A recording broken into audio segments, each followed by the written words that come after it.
मैं सीधा जा रहा हूं, पूर्व केंद्रीय मंत्री, बीजेपी सांसद और खुद डॉक्टर हैं, और ऐसे डॉक्टर नहीं जो कई लोग कहते हैं कि नहीं एक्टिव, खुद हॉस्पिटल में रहते हैं, खुद मरीजों की देखभाल करते हैं।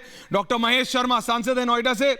डॉक्टर साहब, दोबारा एक बार आपका बहुत स्वागत है पूछता है भारत में, लेकिन कोविड फिर आ रहा है, फिर दस्तक दे रहा है। डॉक्टर साहब, नंबर बढ़ने लगे हैं। ओमाइक्रॉन के केसेस नोएडा में भी आए, जहां के आप सांसद हैं, लेकिन अभी डिटेल आई कि 125 नए केस दिल्ली में आए हैं। आप पॉलिटिशियन भी हैं, सांसद भी हैं, मंत्री भी रहे हैं, और आप एक डॉक्टर भी हैं। 5 राज्यों में इलेक्शन भी आ रहा है, उत्तर प्रदेश में भी आ रहा है। लोगों के दिमाग में एक डर है डॉक्टर साहब कि कहीं पिछली बार की तरह हालत ना हो जाए। डॉक्टर महेश शर्मा। देखिए, आपने शरीफ भाई सभी मेरी परिचय दे दिए जी, और उसके साथ साथ मैं भारत सरकार की हेल्थ की स्टैंडिंग कमेटी का एक सदस्य होने के नाते भी सभी जो हमारी संस्थाएं हैं, आईसीएमआर हैं और भी अन्य संस्थाएं हैं, इनके विचार भी मुझे समय समय पर मिलते रहते हैं, इनके सुझाव भी मुझे समय समय पर मिलते रहते हैं जी। और मैंने इस कोरोना काल को बहुत करीब से, इस 1.5 वर्ष के समय में मैंने अपना सांसद वाला रोल के साथ साथ एक चिकित्सक वाले रोल को भी अदा किया। लॉकडाउन में रहने के साथ साथ मैं समझता हूं दूसरी लहर का मंजर हम सब ने बहुत करीब से देखा है, उसको सहा है, और हमने नहीं पूरे विश्व ने देखा है। धन्यवाद हमारे प्रधानमंत्री जी का, जो उन्होंने सही समय पर फैसले लेकर देश को और बड़ी तबाही से बचा दिया। लेकिन अब जो ये ओमिक्रॉन की जो लहर आई है, और पूरे विश्व का अगर हम अनुभव लें तो कहीं 90,000 से 1 लाख, 1.25 लाख तक लोग केस, और अगर उनकी जनसंख्या के अनुपात में देखें तो भारत में अगर यही दर रही तो ये संख्या बहुत बड़ी होगी, कहीं 5 लाख, 6 लाख, 7 लाख के आसपास जा सकती है। सर, वायरस का म्यूटेशन जिसे हम कह रहे हैं कि ये एक स्वाभाविक प्रक्रिया है, नेचुरल प्रोसेस है कि वायरस म्यूटेट करता है। और इसे अगर हम अपनी सामान्य भाषा में कहें तो अगर आप किसी बदमाश को अपने यहां से जेला बदर कर दें जी, तो वापस वो अपने नए हथियार के साथ, नए कपड़े पहनकर, नई वेशभूषा बदलकर वापस आने का प्रयास करेगा। ये उसी तरह से वायरस भी आता है। ओमिक्रॉन उसी तरह का एक वेरिएंट है, और ये वेरिएंट आगे भी नहीं आएंगे, इसकी भी कोई बात भविष्य के गर्त में है। मैं सभी लोगों से एक जननेता, एक जनता का प्रतिनिधि होने और चिकित्सक होने के नाते अपील करना चाहूंगा कि अभी ये ना समझें कि कोविड चला गया है और ये तीसरी लहर है, इसके बाद चौथी लहर। हम सब भगवान से दुआ करें कि ये तीसरी लहर ना आए, लेकिन ये आएगी।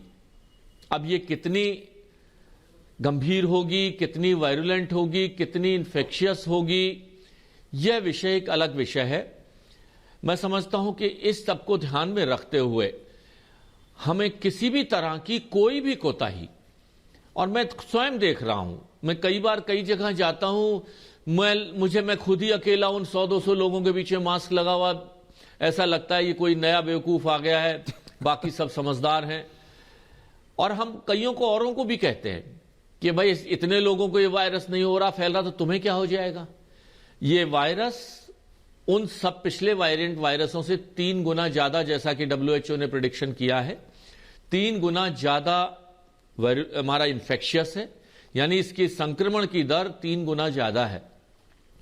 वायरुलेंट कितना होगा ये वक्त बताएगा, और इसकी मल्टीप्लिकेशन जब हम पहली बार हम संख्या गिनते हैं, कभी दिल्ली में 200 केस आए हैं, हम ये संख्या 1,00,000, 2 लाख तक गिन चुके हैं, तो 2 लाख के सामने ये 200 की संख्या बहुत छोटी नजर आती है।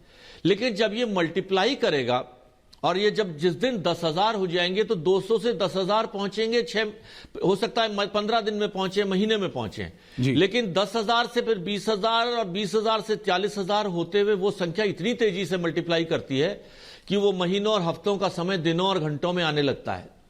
तो वही तो घबराने वाली बात है डॉक्टर साहब। मैं इसीलिए आपको रोक रहा हूं, लेकिन आपने कहा जननेता लोगों के बीच में जाते हैं, ऐसा लगता है मास्क क्यों पहना है, लेकिन डॉक्टर साहब ये बताइए कि क्या वैक्सीनेशन, क्योंकि अभी भी कई लोगों में ये है कि भाई ऐसा थोड़ी है कि वैक्सीनेशन लगा लेंगे तो होगा नहीं, मैं अभी बहस कर रहा था, सपा के नेता है वो कह रहे हैं ऐसा थोड़ी है कि वैक्सीनेशन लगा लेंगे तो होगा नहीं, और वैक्सीनेशन लगाने से किसी को क्लॉट हो गया, किसी को कुछ हो गया, इस तरह की दिक्कतें आई हैं, हो सकता है आगे भी आए, लेकिन क्या वैक्सीनेशन ही एक लौता उपाय नहीं है कोविड से अपनी जान बचाने का? डॉक्टर साहब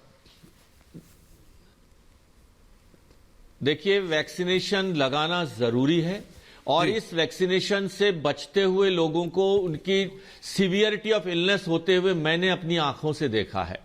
जो लोग बिना वैक्सीनेशन के थे जी, उनको गंभीरता बीमारियों की ज्यादा थी, मृत्यु ये दर्शकों को सुनना चाहिए। ये आप एक बार दोबारा बोलिए प्लीज। डॉक्टर साहब आपसे निवेदन कर रहा हूं, जनता सुन रही है, प्लीज। एक नेता एक डॉक्टर दोनों बोल रहे हैं, प्लीज फुल फ्रेम। मैंने स्वयं अपनी आंखों से देखा है। हाँ, देखिए, मैं बताना चाहता हूं और मैं दोनों अनुभव सुनाना चाहूंगा। मैंने उन लोगों को जिन्हों को वैक्सीन नहीं लगी थी, उनको इतनी सीवियरिटी ऑफ इलनेस हुई है, और उसमें मेरे ही एक स्टाफ के हस्बैंड जो किसी बीमारी नहीं थी, उन्होंने वैक्सीन नहीं लगवाई थी, न जाने किस कारण से, मुझे भी नहीं पता चला, और आप समझिए उनकी मृत्यु हुई। वैक्सीन नहीं लगवाई थी, उनकी मृत्यु हुई। जिन्होंने वैक्सीन लगवाई थी उनमें इन्फेक्शन के साथ साथ जो सीवियरिटी ऑफ इलनेस है वो बहुत कम रही, लगभग ना के बराबर रही, कम रही। मैं अपना उदाहरण देना चाहता हूं। मैं हिंदुस्तान का पहला डॉक्टर सांसद था जिसको वैक्सीन लगी थी, जब 16 जनवरी को देश में पहली वैक्सीन की डोज सुनना चाहिए ये लोगों को। हाँ। तो उस दिन के वैक्सीन लगवाने वालों में मैं था, और ठीक 1 महीने बाद, उस वक्त 28 दिन का शेड्यूल था, तो ठीक 1 महीने बाद मैंने दूसरी डोज लगवा ली थी, और दूसरी लहर में मुझे भी कोविड हुआ। 10 दिन तक मैं बिस्तर में रहा, ऑक्सीजन भी मुझे लगी, रेमडेसिविर जैसे इंजेक्शन भी लगे, लेकिन मैं आपके सामने दिख रहा हूं, बैठा हूं। मैंने वैक्सीन लगवाई हुई थी, दोनों डोज लगवाई थी, समय से लगवा ली थी। समय से क्या, सबसे पहले वैक्सीन लगवाने वालों में मैं वैक्सीन लगवाने वाला था। और ये मैं कहना चाह रहा हूं अपने अनुभव से, किताबों में उन चीजों के अंदर डाटा ये अलग चीज है कि जिन्होंने वैक्सीन लगवा रखी थी उनमें सीवियरिटी ऑफ इलनेस, उनकी ऑक्सीजन डिमांड, कि अगर किसी को ऑक्सीजन डिमांड 20 लीटर पर मिनट की थी, तो जिन्होंने ऑक्सीजन लगवा रखी थी वो या तो बहुत कम oxygen demand 10 litre 5 litre oxygen से ठीक हो गए, या सामान्य दवाओं से ठीक हो गए। और मृत्यु दर भी, जिन्होंने वैक्सीन नहीं लगवाई थी उनमें मृत्यु दर भी। लेकिन डॉक्टर साहब अब बहस हो रही है बूस्टर की है। डॉक्टर साहब जैसे आपने बताया, आपने समझाया कि वैक्सीनेशन ठीक है, लेकिन एक राजनेता के तौर पे वो कहते हैं वैक्सीनेशन अभी पूरी हुई नहीं है आपकी 100% बूस्टर डोज, क्योंकि विदेशों में भी कई जगह आप भी विदेश जाए हैं, सब लोग जाते हैं आजकल, लेकिन बूस्टर डोज होने चाहिए नहीं। यूरोप में क्या हालत है, इंग्लैंड में क्या हालत है, अमेरिका में दोबारा फैलने लगा है, यूरोप के दूसरे देशों में, ईस्टर्न यूरोप में तो बवाल मचा हुआ है। बूस्टर डोज होनी चाहिए या नहीं? डॉक्टर महेश शर्मा, मैं आपसे पूछ रहा हूं, सिर्फ एक सांसद या नेता के तौर पे नहीं, एक डॉक्टर के तौर पे भी पूछ रहा हूं सर। देखिए, जब ये वैक्सीन लगी तो कोई भी, मेरे अपने डॉक्टर लगवाने को तैयार नहीं थे। मेरा अपना एक जो टेक्नीशियन जो मुझे वैक्सीन लगा रहा था, सारे पॉलिटिशियंस को भी सुनना चाहिए, पहले में सांसद वो डॉक्टर हो, मत लगवाओ वैक्सीन। बहस जारी रखेंगे जी। तो मैंने रोल मॉडल बनकर कि मैंने कहा मैं नहीं लगवाऊंगा, तो मेरे साथ जो 9000 सहकर्मी मेरे साथ काम करते हैं वो इससे नहीं लगवाएंगे, मैं उन्हें कैसे आदर्श प्रस्तुत करूंगा। फिर हमारे प्रधानमंत्री जी ने जब उनका डर आया तो उन्होंने वैक्सीन लगवाई। सभी लोगों ने, मेट्रो हमारे वेदांता हॉस्पिटल के चेयरमैन डॉक्टर नरेश त्रेहान ने सबके सामने वैक्सीन लगवाई, तो एक विश्वास जगा।